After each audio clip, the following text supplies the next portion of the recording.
Disclaimer: this story is a work of narrative nonfiction based on real emotional experiences. Names and identifying details may have been changed to protect the privacy of individuals. It explores themes of grief, infidelity, and emotional reconciliation, and may be triggering to some readers. Reader discretion is advised. I never imagined how quiet a house could become until the day we buried my mother. The air felt thinner, like even the walls were grieving. People filled the rooms with their hushed condolences, arms wrapping around each other in sorrow, but their presence only amplified the absence that had just entered our lives. She passed away on a cloudy Tuesday afternoon.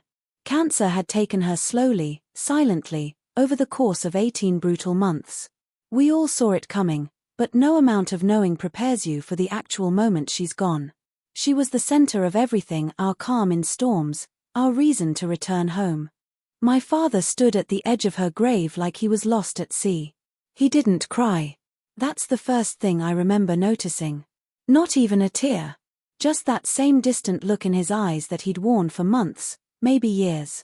At the time, I thought it was just the stress of being her caregiver, the slow decay of watching the woman you married become a shadow. But now, looking back, I think it was something else entirely. After the funeral, we returned home, just the two of us. The relatives had dispersed, the casseroles sat untouched, and my father stared out the kitchen window like he was waiting for a sign. We didn't speak much that night. Grief is loud in silence, it says more than words ever can. I slept in my old room, the one she used to come into late at night when I was sick or scared. Her scent still lingered faintly on the bedsheets in the master bedroom, and when I passed the door, I saw Dad had already stripped the bed. That struck me as odd, but I let it go. Over the next few days, I tried to help where I could, organizing her belongings, calling insurance, canceling magazine subscriptions. Dad wasn't much help. He moved around like a ghost, present but not entirely there. At times, I wondered if this was just how he processed pain. But something didn't feel right. There was a strange stillness in him, not the kind that comes from heartbreak, but the kind that comes from anticipation. Like he was waiting for something. Or someone.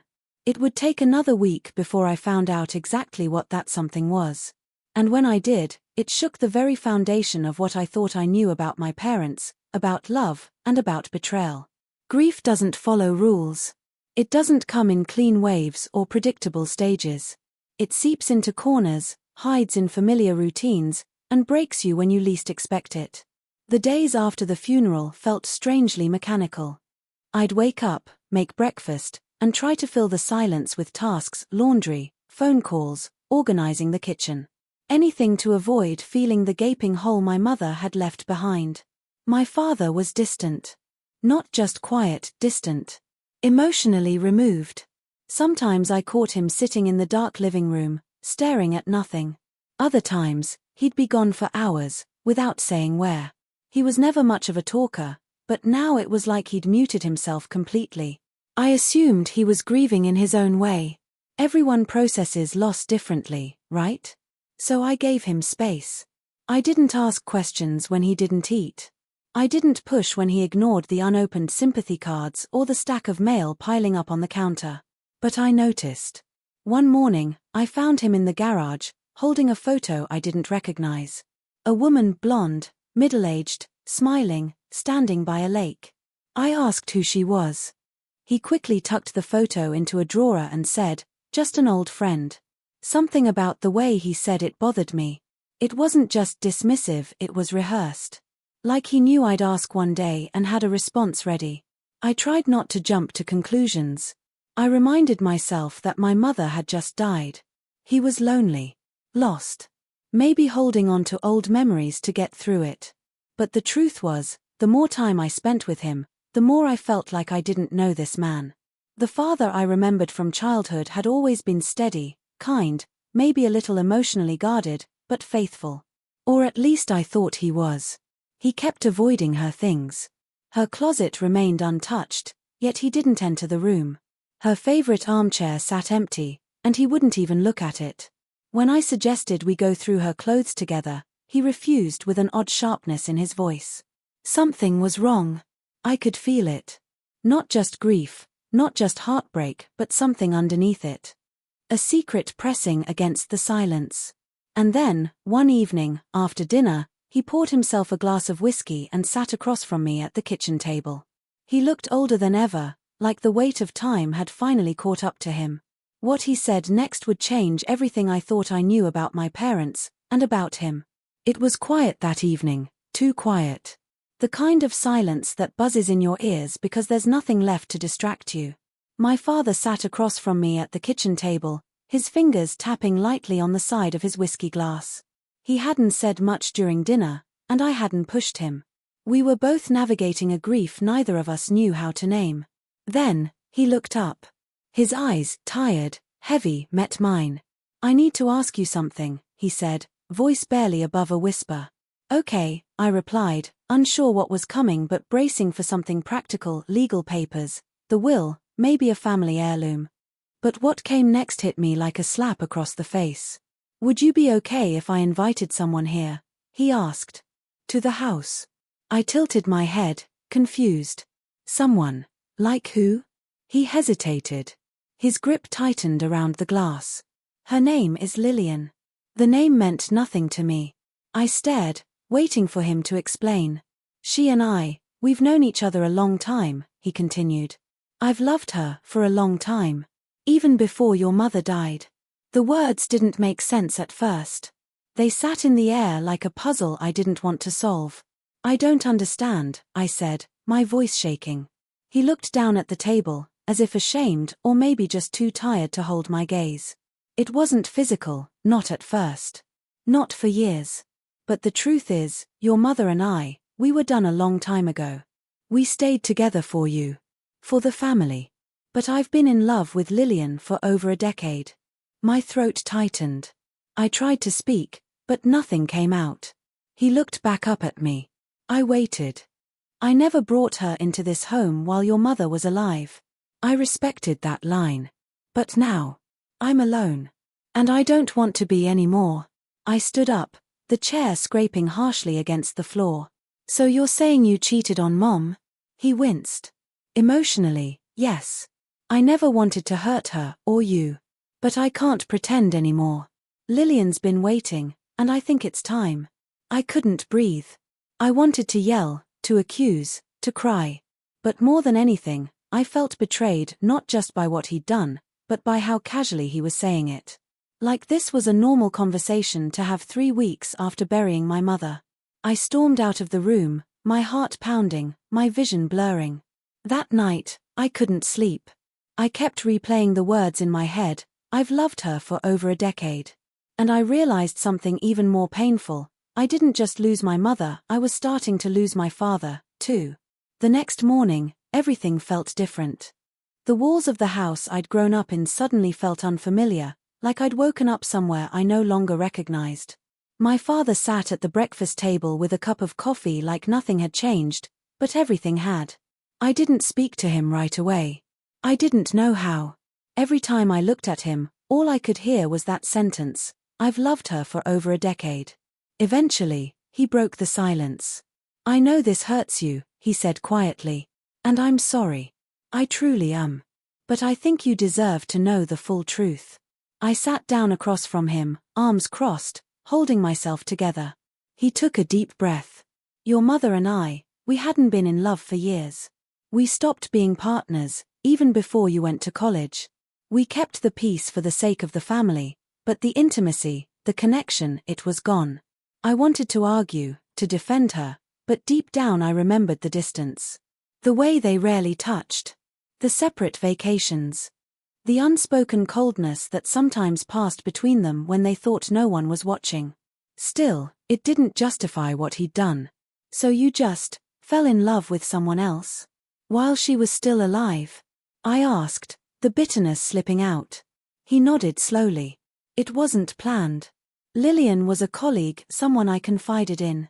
It started with friendship, then emotional support. We never crossed the line physically while your mother was alive. But emotionally, yes. I won't lie to you." There was a long pause.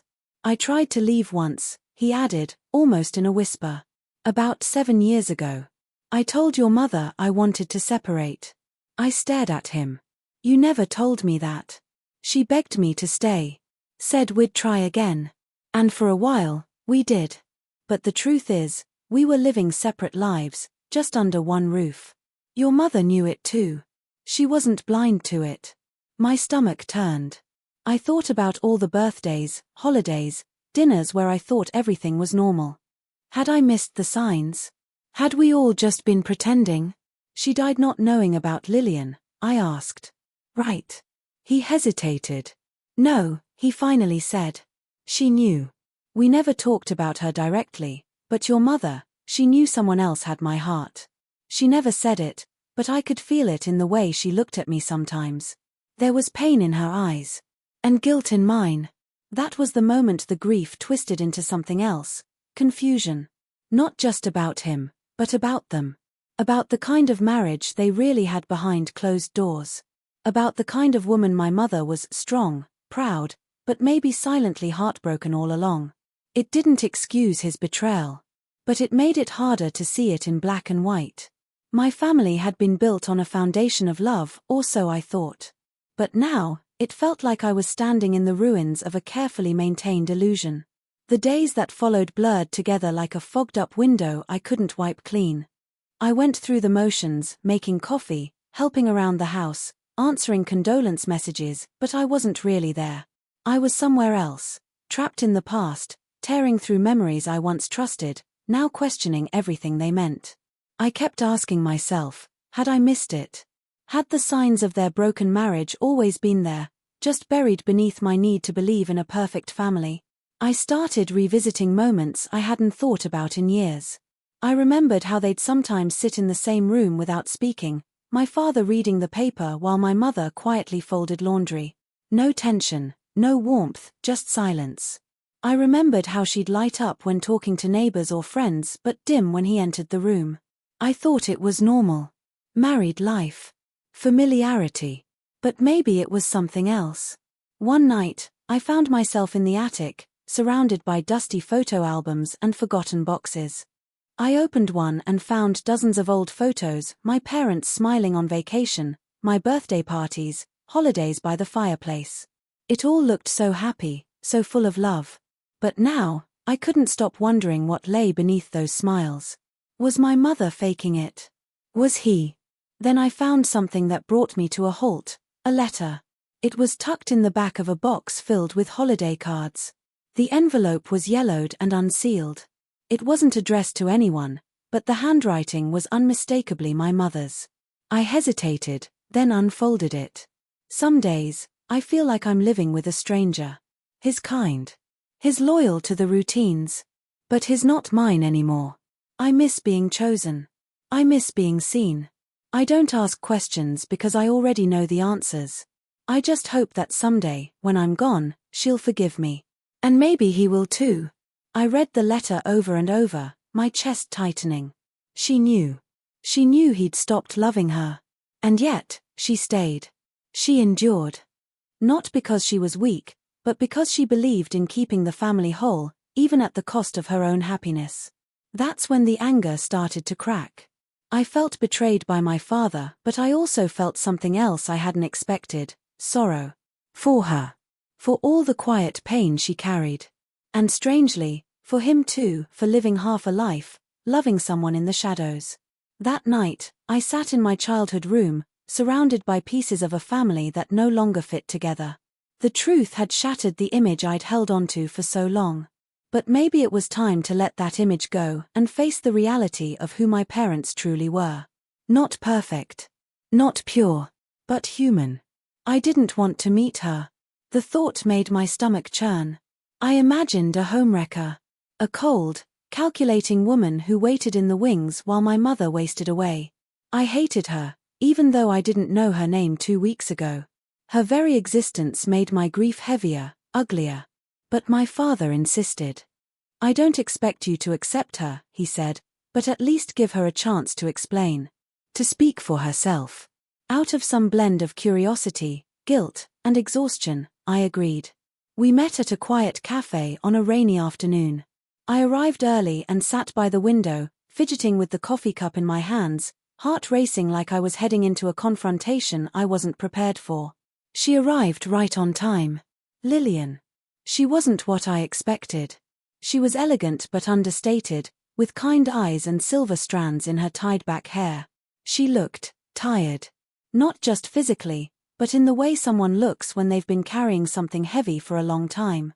"Thank you for meeting me," she said softly, settling into the chair opposite mine. I nodded, too tense to speak. She didn't launch into excuses. She didn't try to win me over. She simply began with the truth. "I never wanted to come between your parents," she said. "I knew he was married. I stayed away for years. We were just friends at first, really. But we connected over things your father hadn't felt in a long time. He was so lonely. And so was I." Her voice trembled slightly. I couldn't tell if it was shame or sincerity. "I begged him not to leave your mother," she continued. "I told him to try again with her. He did. He tried so hard. But sometimes love fades, and people grow apart. I know it doesn't justify what happened. But it wasn't about lust or betrayal. It was about feeling seen." I didn't know what to say. I wanted to stay angry. But she wasn't the villain I imagined. She wasn't proud of what they had.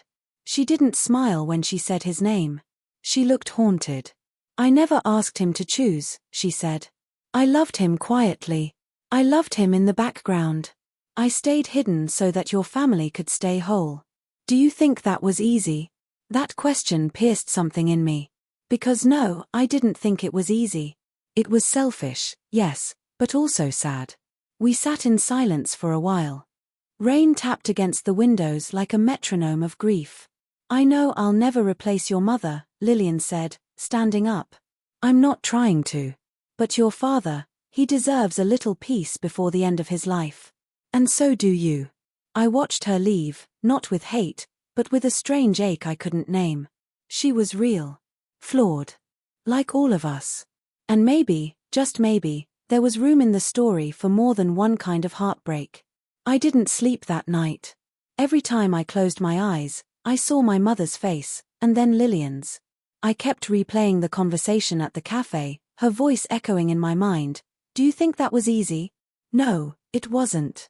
None of it was. But that didn't mean I knew how to forgive any of them, not yet. Grief is strange. It doesn't just bring pain, it pulls up anger, guilt, confusion, even memories you tried to bury. And now, I wasn't just grieving my mother's death, I was grieving the loss of the version of my family I thought I had. I found myself crying without warning, screaming into pillows, walking for miles with no destination. My father noticed the shift in me but didn't press. He gave me space, maybe afraid I'd leave again, this time for good. But I stayed. Because something inside me knew this was a turning point. If I walked away now, I'd be running forever.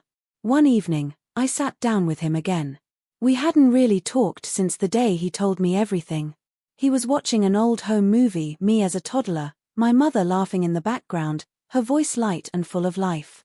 We watched in silence for a while. Then I asked the question that had been burning in me. "Did you ever regret it?" He didn't answer right away. He paused the video, the screen frozen on my mother's smile. "I regret a lot of things," he said finally. "I regret that I couldn't make your mother happy. I regret that I stayed when maybe we both would have been better apart. I regret not being honest sooner. But I don't regret Lillian. I regret the timing. Not the love." His words weren't cruel, they were raw.